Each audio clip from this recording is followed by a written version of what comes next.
Jua Kali sector involved in the construction of government's affordable houses have called on the judiciary to allow the government continue taxing Kenyans for the housing levy in a bid to sustain job opportunities created since the project began.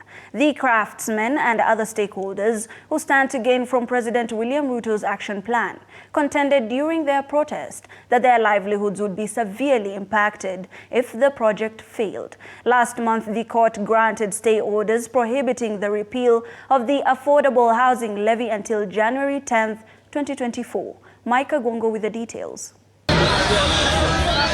The demonstrators, who identified themselves as slum dwellers, masons, architects and sand harvesters who would benefit from the affordable housing project, said the current public debate on the issue runs the risk of undermining the government's housing policy.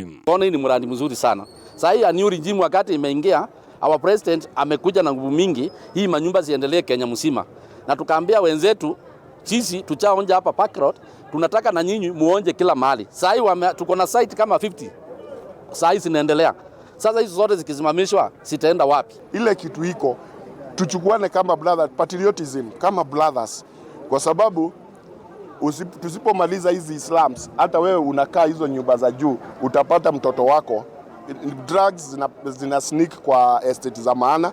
So wakati hii mjengo inasimamishwa kwa sababu ya housing levy, inatuma sana kwa sababu the crime rate itakuwa juu. Sasa hivi mnasema vijana wana job, wakianza kuibia tu mnaanza kulia insecurity. Wamepewa sasa form ya kujishikilia, tena imekuwa inawaudhi zaidi. Last month, the court granted stay orders prohibiting the repeal of the affordable housing levy until January 10th, 2024.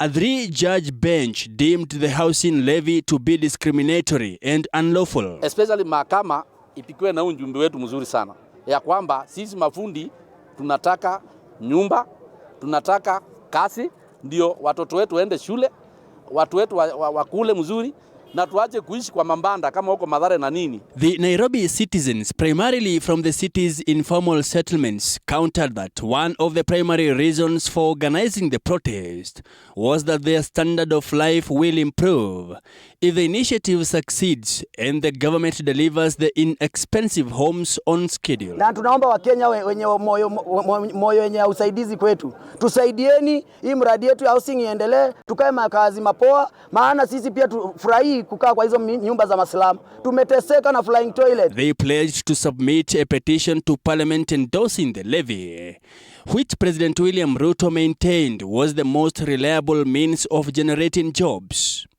To enable Kenyans to buy affordable homes and generate employment, the government intends to use the money to construct at least 200,000 affordable housing units a year, which will generate between 600,000 and 1 million employment.